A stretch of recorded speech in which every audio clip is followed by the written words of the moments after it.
What we gonna do right now is go back, way back.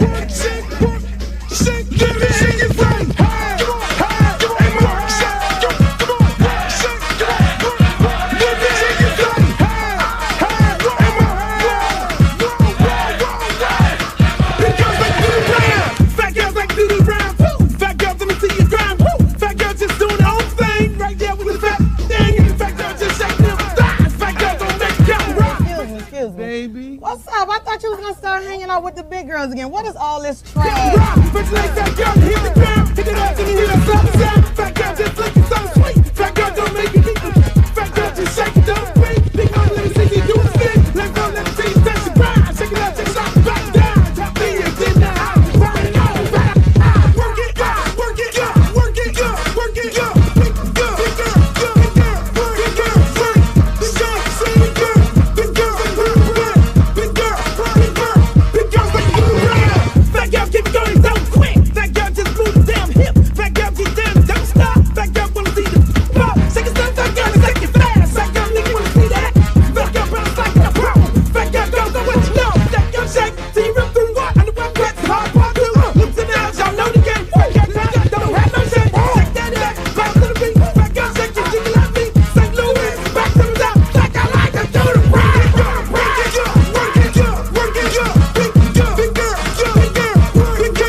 I'm serious. Where you are? Not ever.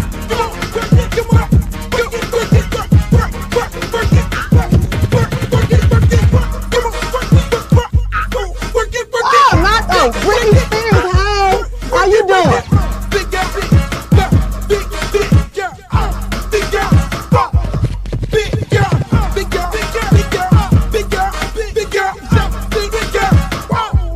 Oh, but ain't the little leprechaun. Girl, your wings is so up. You look a mess. All about the big girls. What about the big girls? Big girl, work it, work it, work. Big girl, work it, work it, work. Big girl, you done suck all the fat off your ass.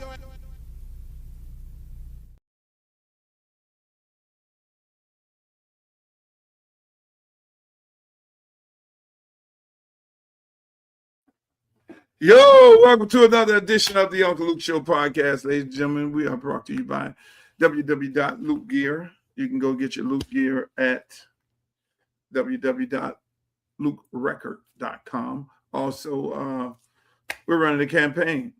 This is a campaign to win it. I'm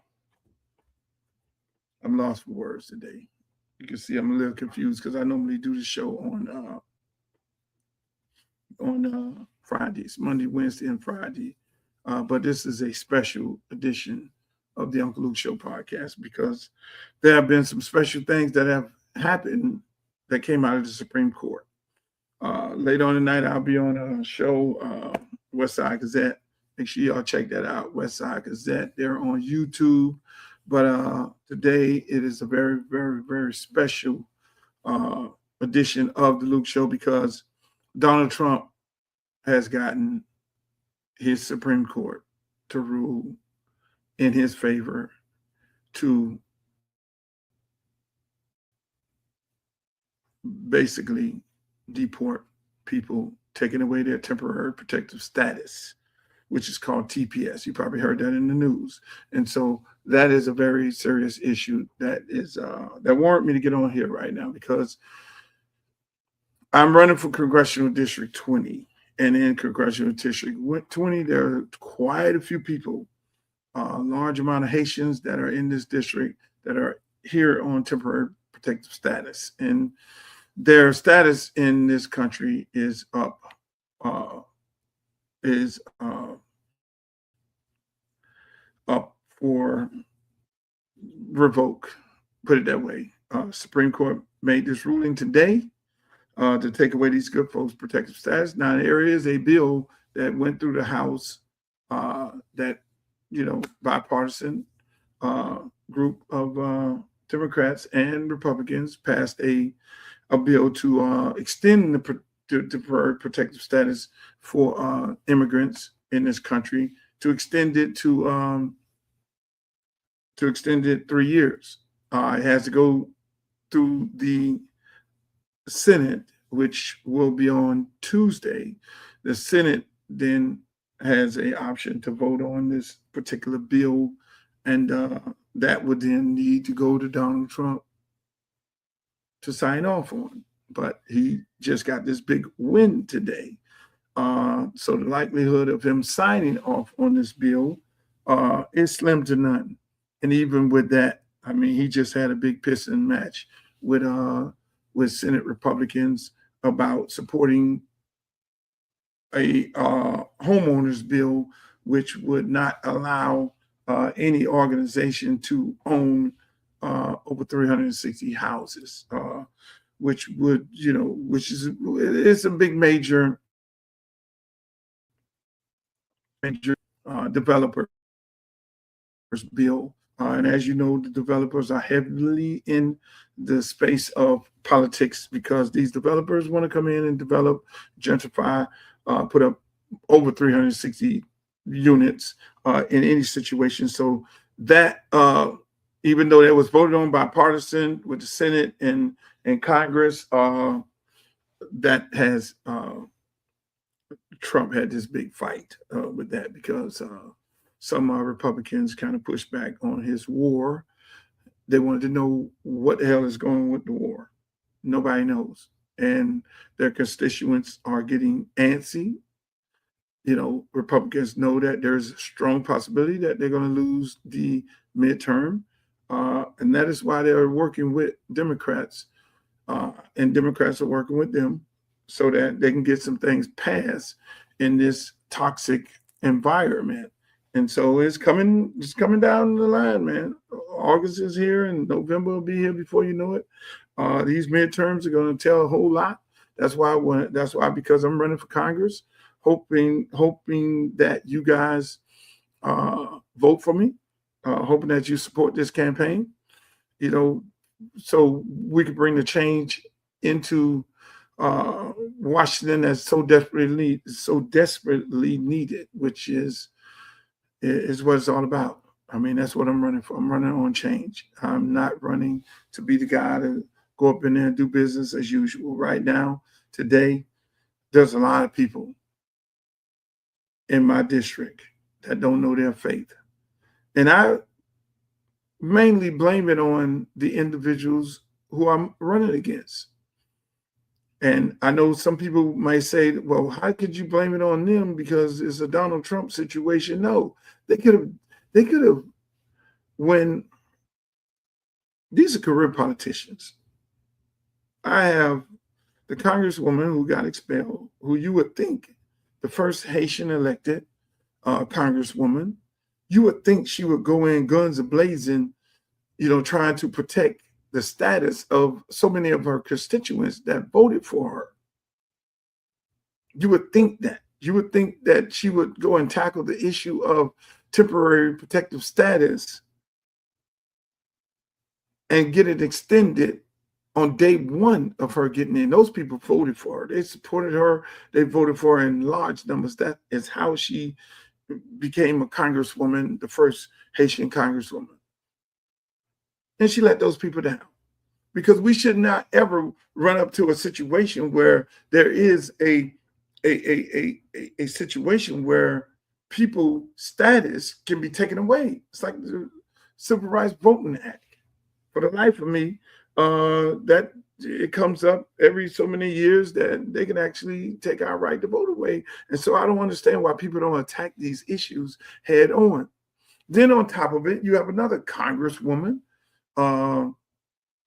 Debbie, who in 2011 actually tried to sponsor, in my opinion, a ICE detention center, got it built in her district of Weston.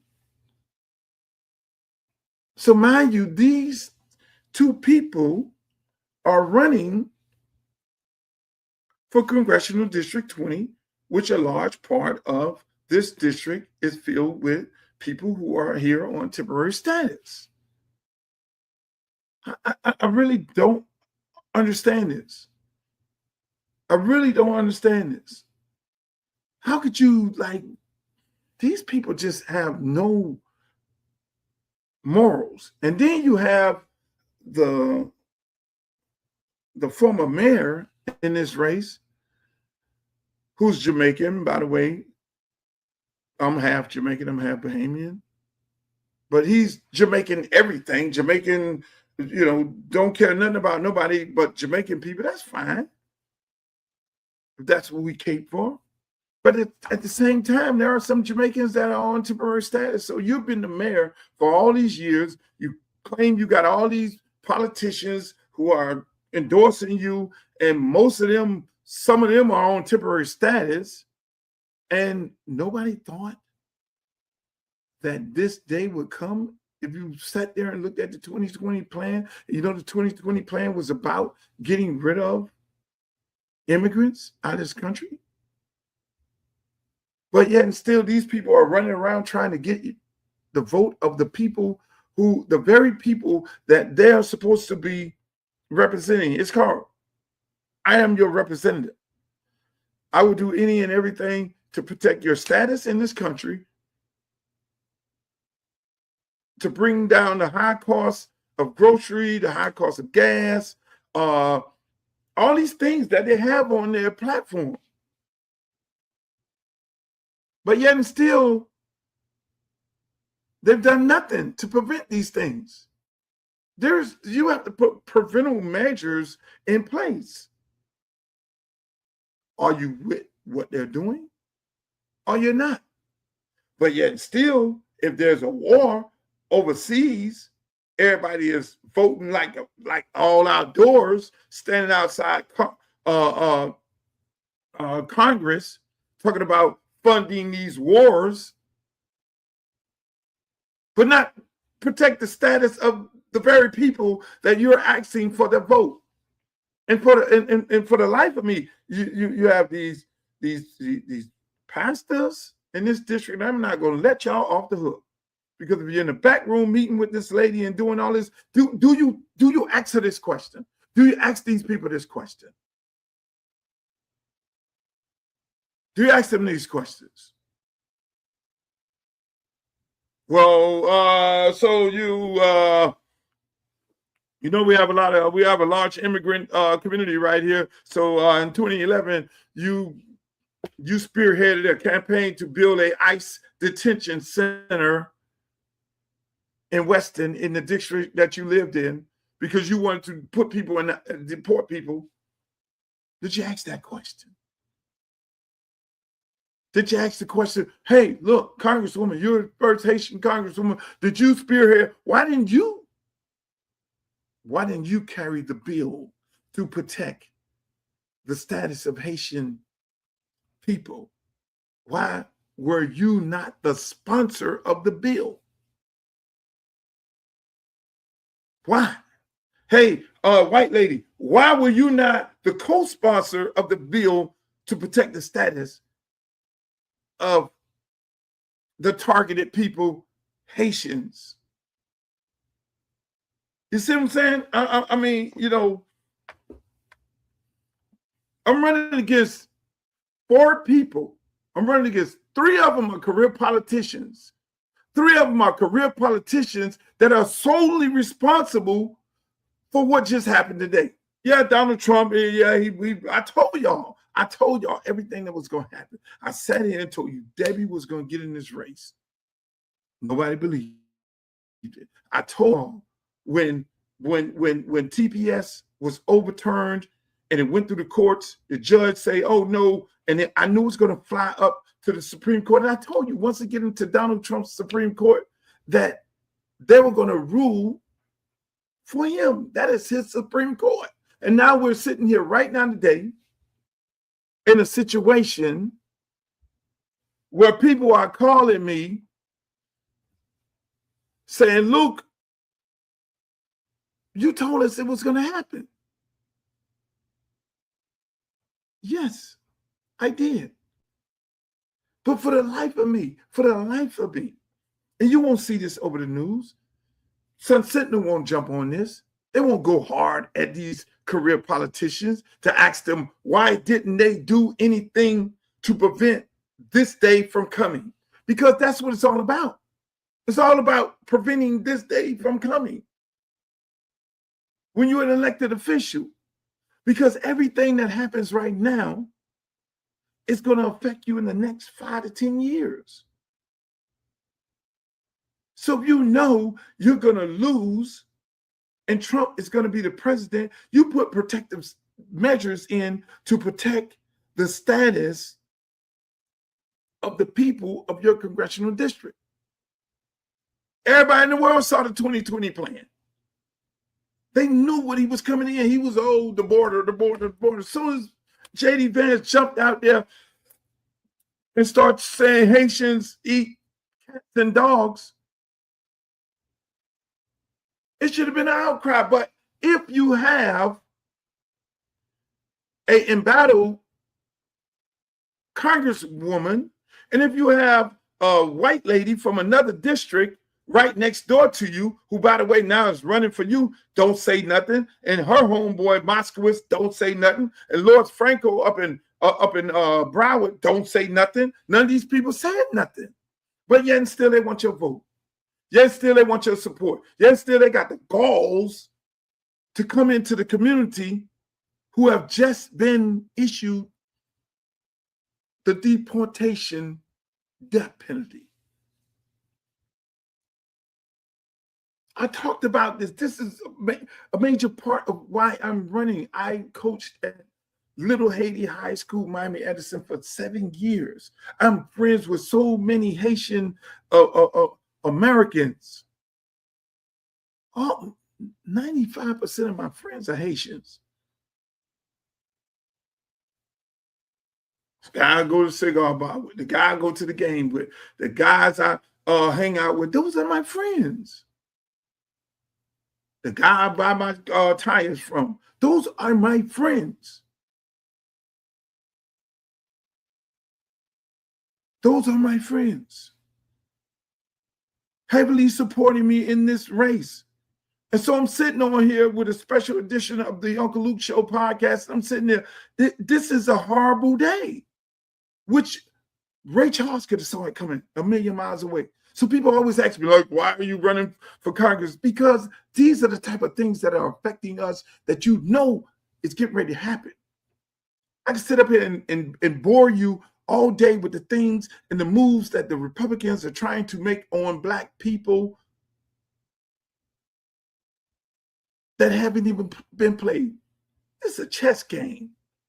And when you know how to play chess real good, you know the game, you know the play. So I can sit up here months and months ago on this podcast right here. Go look at the archives. You'll see I had a conversation about, yes, he's going to win in the Supreme Court with this temporary protective status once it was overturned in the lower courts. He's just going to run it up to the Supreme Court. That's his game plan. That's where he wins at. So here we sit here today with the Supreme Court ruling against immigrants, mainly Haitian Americans, Haitians and Syrians. He pointed out those people, and a large part of those people live in my district. And I know what happens. I just witnessed a lady working on my campaign, a very good friend of mine, just take all of her money, all of her savings, her and her husband been here since he was 3 years old, never been to Haiti in his life. The man gets deported last week, dropped off in a country that he don't have no idea about, don't have no family members or nothing. She spent all of her money, her life savings on the damn lawyer. Her and him. Lawyer wiped him out. It's a big gambit. Big scam. Lawyer wiped him out to the point where she couldn't afford the lawyer, and she just started doing ChatGPT because she's a proud woman. She, Luke, I wouldn't ask you for no money and no help. You know, I'm just going down there, getting up in the morning, filing these papers and all these things like that. Live in the district. Live in the district. So this congresswoman gets into a meeting and say, Luke, you say this on your podcast, you say that people in the district are getting deported and nobody's there to protect them, you know, me as a congresswoman, and that's not true because people are getting deported in Lakeland. So that's okay. But that's not even true. Because that lady lives right off of 6th Street. They picked her husband up while they were bringing in groceries. That is what is getting ready to happen right now. Everybody's like, Luke, you got to talk to somebody because of the Senate on Tuesday. They can pass the bill to protect these people from temporary protective status. Yes, the Senate can pass a bill. Now, you got to go and talk to some Republicans. I'm not in Congress. You have two people that are still sitting there claiming to be incumbents that ain't saying one damn thing about it. Because you got one, Debbie, in 2011, sponsored an ICE facility in Weston to get built. Don't take my word for it. Look at her tweet. She was so excited. Look at her tweet.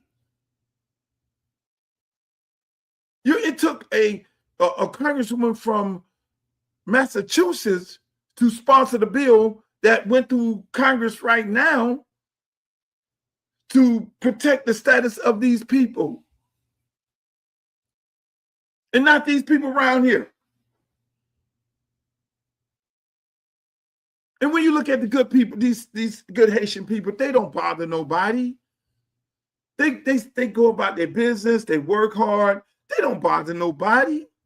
They ain't got no. The man ran on. Oh yeah, we gonna get rid of all these cartel gangs and all this and all these. Them people don't bother. Those people are hardworking people. You go to Joe Stonecraft. Look in the kitchen. Haitians. You go to Mar-a-Lago. Look who in the kitchen. Look who cleaned up the place. Haitians. You go to any one of these hotels around here. Good Haitian people. So now you're going to deport them. Who getting back there? Now you get ready to deport them. Really? We here in South Florida, we don't have Fortune 500 companies. We don't have those. This South Florida, Dade, Broward, and Palm Beach, we are a service industry business. We're in the service industry. We have hotels. We make our money off hotel bed taxes. And the people who work in the hotels are the people of this community: white, black, green, purple, Haitian, Jamaican, Bahamian, Dominican, Cuban, Nicaraguan, Venezuelan, Jewish, white, black. Those are the people working in the hotels. We are a hotel service industry. Either they're at the bar or they're in front of they're checking people in. So now you're just going to, this again, people, for the life of me, what burns me up, is that these people can parade around a community and be paraded and take pictures with people that it's like the devil is taking pictures with these people, posting it, and these people don't even know that they're taking a picture with the devil. They don't even know that they're taking a picture with the gentrifier. They don't even know they're taking a picture with an individual who sponsored a bill and got money to open up our ICE detention in her district. They're taking pictures with people and asking for support of people who look like them, talk like them, from their country, and don't give a rat's ass about them. But yet and still, you got me running.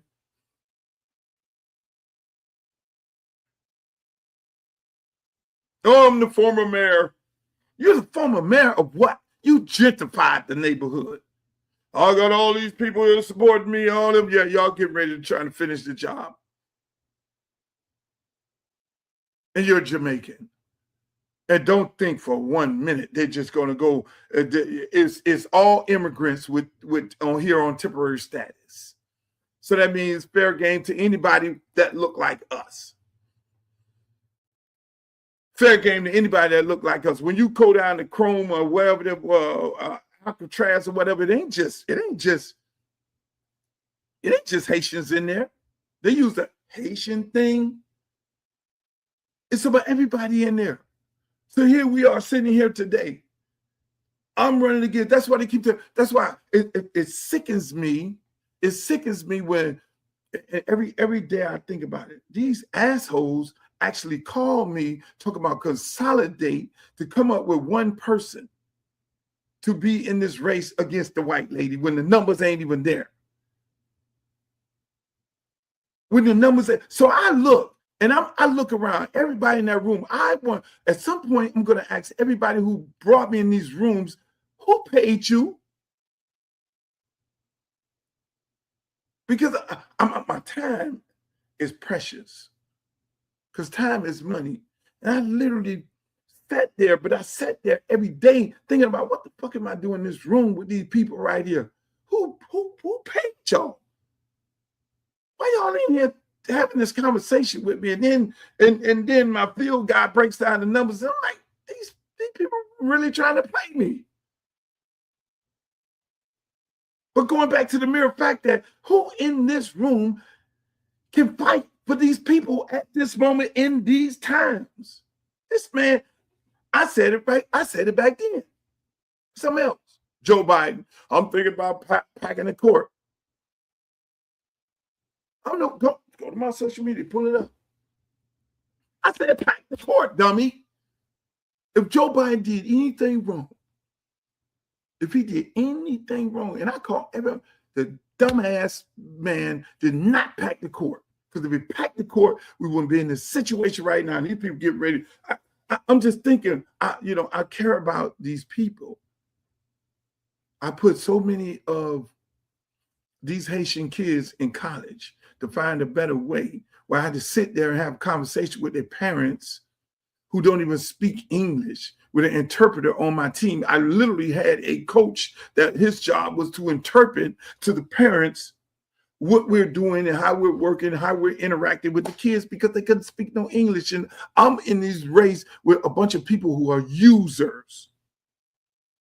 Never did anything in their life for Haitian people or immigrants in this community. But yet and still, you bow some pastors, bow some community activists, and all of a sudden, because those people have trust in those people, that they're going to steer them in the right direction, but they're steering them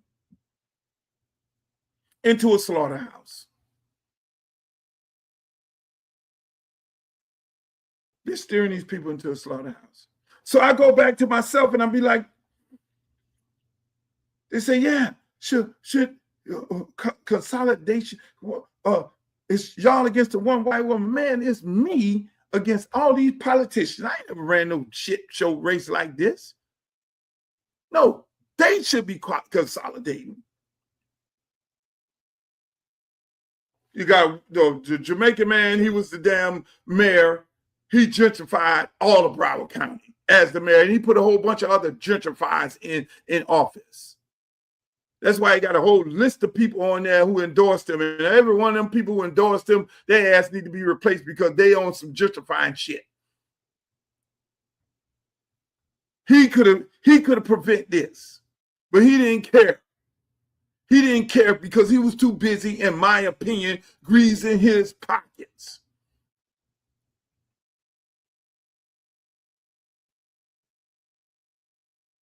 Kids in jail for the same thing. Then you have the congresswoman who resigned, running in the race. For the life of me, still trying to figure out what's going on here. While you're still running, you need to be worrying about your personal business. You don't care about the people. She doesn't care about these Haitian people.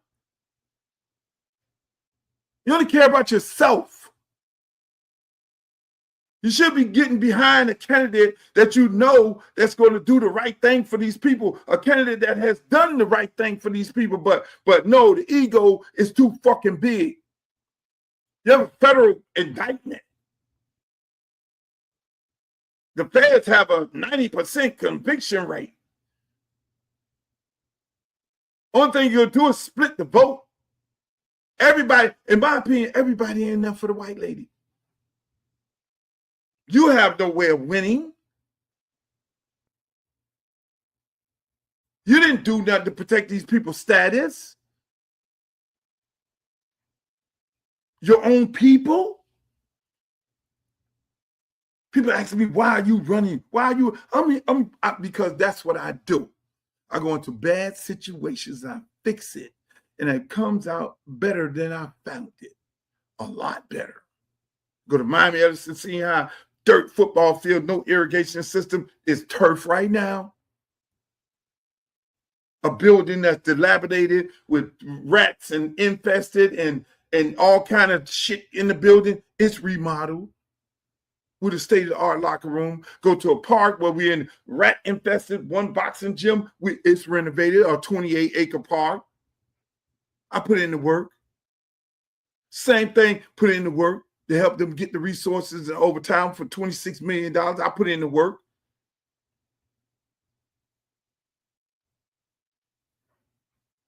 Inspire the whole nation to want to own and operate their own record companies.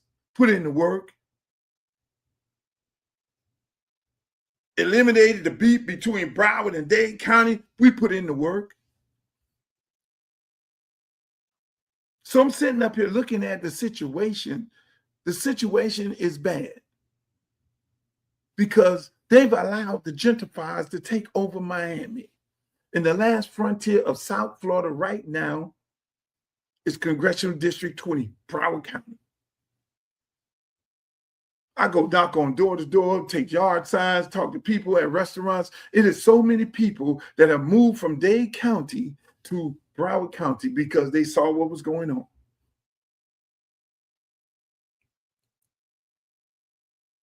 And the good people of Broward County, they're there. They got business, they restaurants, clubs, bars, all that. It is vibrant.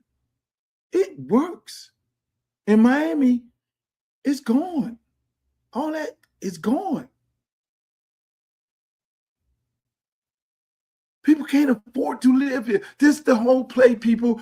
They make it, and it ain't just Haitians, it ain't just blacks, it's all of us. When you see Elon Musk, Bezos, and all these trillionaires start moving into the city, and you can tell that Mayor Philip Levine told y'all what to play. We're making this shit like the Rivieras. Well, who the hell can afford to live in the Rivieras? So you might be sitting up there, white, Jewish, Hispanic. Oh, they ain't me. They going after the black people. No, they're not. They're going to put y'all ass in the kitchen as soon as they get rid of the Haitians.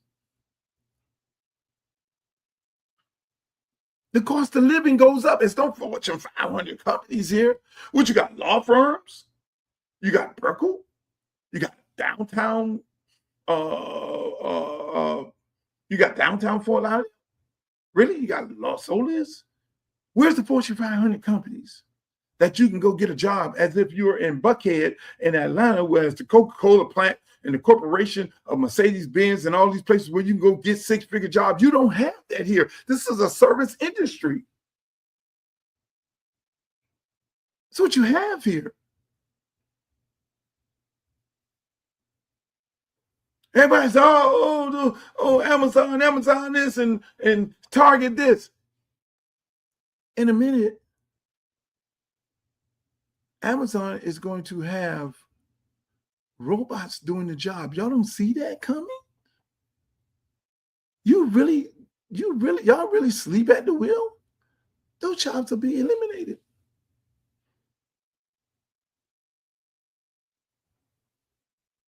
All eliminated. I went and had a conversation with the brothers at the port. And I'm talking about port expansion. I got 5 minutes, 10 minutes to talk. They give me an extra 10 minutes. I love the guys at the port. Thank you. Shouts out to 1526 Longshoremen for allowing me to come in there and speak. But I could have talked to them brothers all day because I had more to talk to them about. I wanted to tell them more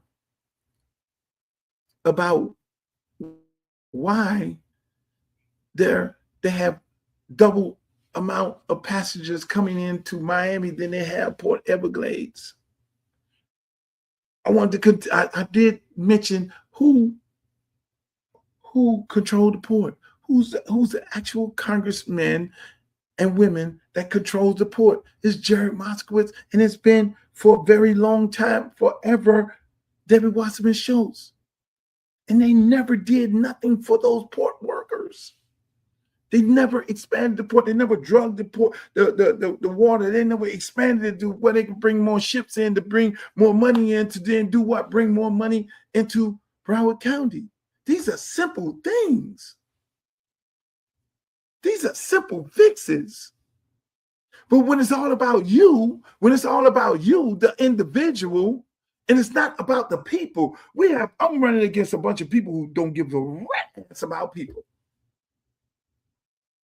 They don't care nothing about the people. They care about themselves, lining their own pockets, having saying, I'm a congresswoman, I'm a congressman, I'm a mayor and all this. They just want a title. Fuck a title. What about the people? That's why nobody in this race record can compare to my philanthropical work that I've done in the community. That's what they talk about. Qualified?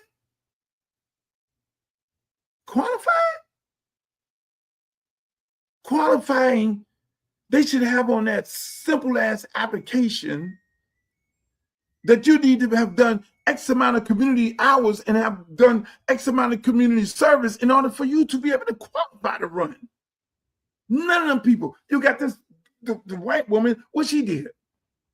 Came straight out of the University of Florida, went directly into politics. Never owned a company, never worked for nobody, straight into politics. So you're going to talk about job creation and small businesses? She can literally have a conversation with you about small business.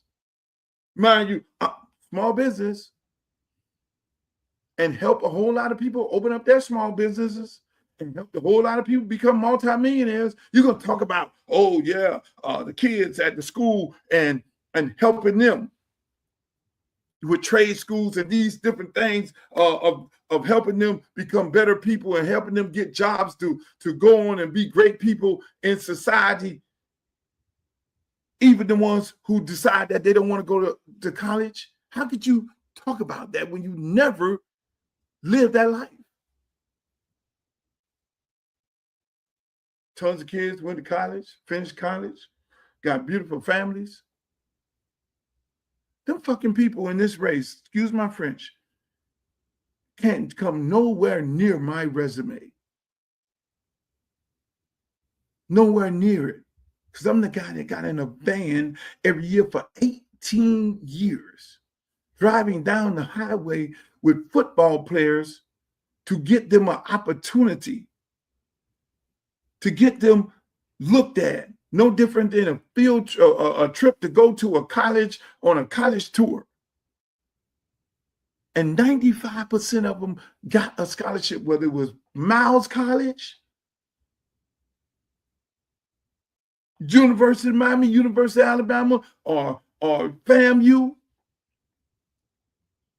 Alabama A&M, Tuskegee. They got that. Who in this race done that? Dale? While I'm doing all that, they're trying to figure out how to get a job. They can't speak out on nothing. They can't speak out on nothing. You know why they can't speak out on nothing? You know why they can't stand 10 toes down? It's because they're a part of the establishment. I'm that girl on Hunger Games. I'm the lady on Hunger Games. I'm not a part of the establishment, boss. I ain't looking for no job. They can only say so much because they still need to be able to go lobby if they don't win. There's only one person going to win. So they can't say too many things. They can't do too many things. They can't really speak up and speak out for people because when they don't win, they need to be able to go lobby people who are in office to be able to put money in their pockets to continue the gentrification program of the people who are putting money into their campaign. That's how the game go, boss. That's why I'm the only one out here talking mad shit.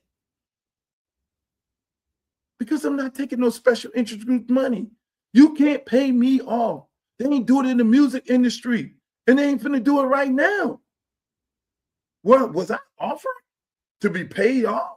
To be in the room with all the other ones in the room and all that? Hell yeah. I wasn't about to sell my soul because I know what that entailed. I wasn't about to sell my soul for this music industry. So when you see all the accolades and all the claim to fame and all the lifetime achievement awards and all the going to the Rock and Roll Hall of Fame, all the big tours and all that, no, that takes selling your soul. That's why Kanye West will sit up here right now once the expiration ran out. Because it is an expiration date to everything, whether you're in the industry or not. Once your time runs up, they replace you with somebody else. And that somebody else they send through the same path that you went through. Go over there and screw these girls. Your status is going to be up because you screw them, your status go up, their status stay up. And then you go make money, go on tour, and then come back. Okay, on to the next one. Okay, you got to go now, your expiration, but you better zip your lips. Don't say nothing other than that. Your ass be barred. Come on, man. People, Donald Trump his Supreme Court has just ruled to take the status away of people who are here on temporary status. And when it comes to his immigration crackdown efforts, this one, not about birthright citizenship. That's the thing you keep hearing all about. Instead, this is about something protected status. It's something that could affect hundreds of thousands of people. And maybe it hasn't garnered all of the headlines that you've seen over the last couple months, but it's huge and the implications could be significant. So the way the law works is it is a law that's passed in the 1990s. Congress set it up for people who are coming from war-torn countries. Think about the earthquake in Haiti, and so many people came over from that. And the idea was they were supposed to be able to enjoy some measure of protection under the law so that they could live here and work here without having to worry about being deported. The Trump administration decides they want to cancel that protected status for people coming from a number of different places, including Haiti and Syria. Immigrants' rights groups sued, and in the lower courts they won. But today the Supreme Court says no. Actually, the Homeland Security Secretary ability to make those types of on-off determinations about who's in and who's out, that is unreviewable by a federal court. So not even getting into whether the designation was right or wrong, federal courts actually do not get to review it under the law. And that's because there's a portion of the federal law that says there is no judicial review. And so the Supreme Court is hanging their hat on that particular portion of the federal statute to say, well, we're not going to even get into this. But they have to look at some of the things that the president has said, in particular about Haitian immigrants, because you've probably seen a number of derogatory statements that President Trump has made about Haitians over the years. The court doesn't want to touch those either. And instead they say, we don't need to get into whether this is racially motivated or not, this ability to cancel TPS. Instead, we're going to say there were some non-racist motivations here, at least as stated by the Trump administration, so we don't even need to get into it. So the upshot is hundreds of thousands of immigrants can now be deported because of this decision. This is the thing that does it. But that wasn't the only huge move that the Supreme Court made when it comes to immigration today. There's been this whole debate about what happens to people who are trying to claim asylum at the U.S.-Mexico border. Once they step on U.S. soil, it's clear under the law that they get to make an asylum claim if they satisfy a whole bunch of conditions. But what if they never step on U.S. soil? What if they're still actually on foreign soil? Well, today, in another big decision, the Supreme Court says if they have not yet stepped on U.S. soil, the Trump administration gets to turn them away at the border, meaning they have to go back to their home country, go back to Mexico. Again, a huge double whammy when it comes to the president's immigration efforts. And we're still waiting to see what the Supreme Court does with birthright citizenship. As you can see, where we're at. That's where we're at.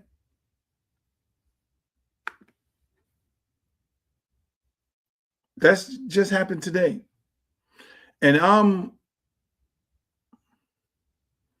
I'm disgusted by this because these good people don't bother anybody. Am I surprised? No, I'm not surprised, because I said it on this podcast right here that this day would come because he was running it up to the Supreme Court, and we know that's his game plan, running up to the Supreme Court. That's where he's going to win. If they were able to overturn gerrymandered maps in the 1965 Voters' Right Act, if they were able to do that, you think for 1 minute they were not going to be able to take the temporary status of a group of Haitians and Syrians and immigrants in this country? But I'm more disgusted by the individuals that I'm running in this race. That's who I'm disgusted by, because they were in Congress. 2 of them were in Congress, and one guy was the freaking mayor of Brown County. These are the career elected officials that know that these people are on the first thing of TPS, temporary protective status, temporary. So why not create bills to take the temporary off the status, protective, off the temporary off,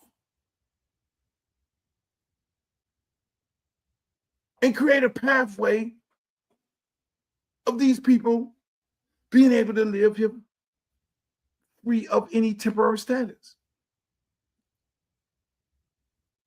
They did nothing. 3 of them. I'm running against 3 people. 3. The young guy ain't had nothing to do with it. He was no elected official. The 3 politicians, that's what it's like. Oh, man, you need consolidate with who? They need to consolidate against me. Because if you really, really care about people, you would have done something. You got a lady that been in politics and been how many years Debbie been in politics? This lady was the head of the Democratic Party until Obama fired her. Let's keep it a buck. But now, I have all the experience. We need to hire experience of doing what? Experience of doing what? Experience of doing what? What is experience? What experience of doing what? We got 3 elected officials I am running against right now, and people are losing their livelihoods. I go into this district and talk to families, little girls, smart, intelligent. They didn't decide to go to college. They don't have a clue as to how they're going to become ladies. They're high school graduates and they're just trying to figure out, because in the schoolhouse, there's no trades. They took them all out. They just want a better life for themselves. And their parents are sitting there want a better life for themselves. Parents are sitting there, don't even know how to make ends meet, go working from check to check. They don't want to be working for check to check. In this day and age, we're talking 2026, and these same career politicians who've been in office since God knows how long, they've been in office since 1992.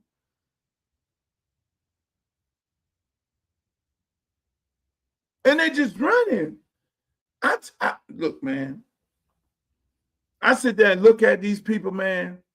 They put me in rooms with these people. I be looking at these people, man. Y'all the worst thing in my mind. And y'all, hopefully y'all look at this right now, because circling in my mind, I'm going to be cordial. I'm going to be respectful. But I am looking at you saying, why are you here? You have failed the people. You could have took the temporary off these people protective status a long time ago. You could have dealt with that day one. If you know you're representing a group of people, if you know you're good and ready to go and represent a group of people, if you're in a neighboring county, you're supposed to go with the other congressperson and say, hey, look, man, we got to get this temporary off the protective status of these people, because we know a large amount of people are here on temporary status, and majority of these people have been here forever. They're our friends. They're our neighbors.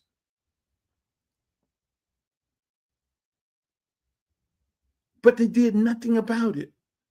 I'm the man for a lot of them. Hey, look, I'm going to talk to the congresswoman and congressman and say, hey, congresswoman, we got a large part, my Jamaican people, my friends, and all these people and these Haitians in this community right here, we need to take the temporary off of their status and try to work toward a way to a pathway to citizenship. We can create programs where we hire lawyers, get legal aid involved, get the law firms who are putting all the money into your campaigns, get them involved to put these people on a pathway. But they don't care. They don't care. They just want to get to Congress and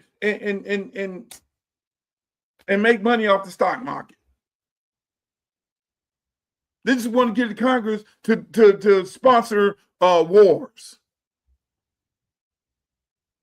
They want to get to Congress so people can then put a whole bunch of money in their PAC. They want to get to Congress so that they can get their girlfriend or their boyfriend or their daughters or their homeboy or people put money into their campaign, a job on Capitol Hill or some corporation, because that corporation is going to be lobbying them so that they can get a vote to do something out. They want to get in Congress to then gentrify the neighborhood. That's what I'm running against.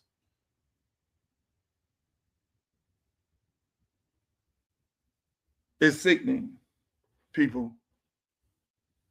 It's more than sickening. This is a very bad day. I lost a good friend of mine, Michael Hopkins, founding member of Liberty City Optimists. Lost another good friend, Coach Clark, who I met getting kids in college. He worked at Southern University, young guy. Coach Clark can't be 40 years old. Passed away in his sleep.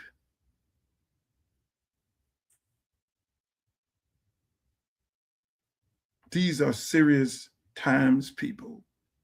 The number one unaliver is stress. Just imagine what these good folks are going through in Congressional District 20 who are here on temporary status. Those people who I am running against, they failed you, all of them, except the young guy. The rest of them, they all failed you. And they're not going to fight for you. And this it starts right here. This man literally pointed out Haitians, him and J.D. Vance, vice president. Nobody stepped up for these people. You think for 1 minute, me as a congressman, J.D. Vance or Donald Trump or anybody is going to go out there and start talking about Haitians and all that stuff like that, and I'm not going to say nothing?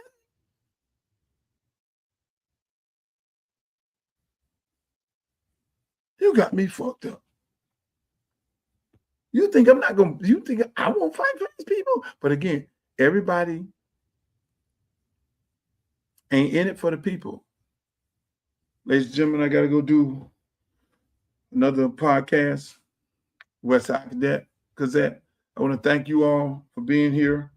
We're going to continue to fight. I want you all to send your senators right now because the game ain't over. Send your senators around the country an email. Just shoot them an email. Tell them they have a big vote on Tuesday. That the Senate, if the Senate votes to pass the bill that was sent in through Congress through a lady from Boston. Shots out there, Congresswoman. Got it passed in a bipartisan way. It goes to the Senate. And we're asking these senators to vote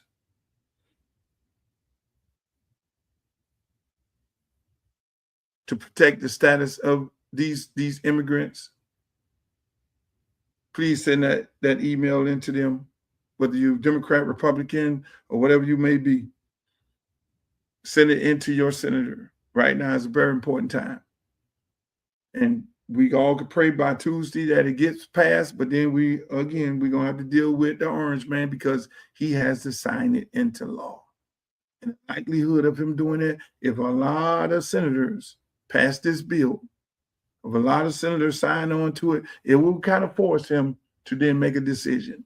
And if I got to get on the phone and find the orange man through some of the people I know, trust me, I'll be the one putting in the phone call. But you would think 2 sitting Congress women in this race can't get on the phone and call this man. Can't get on the phone and call this man.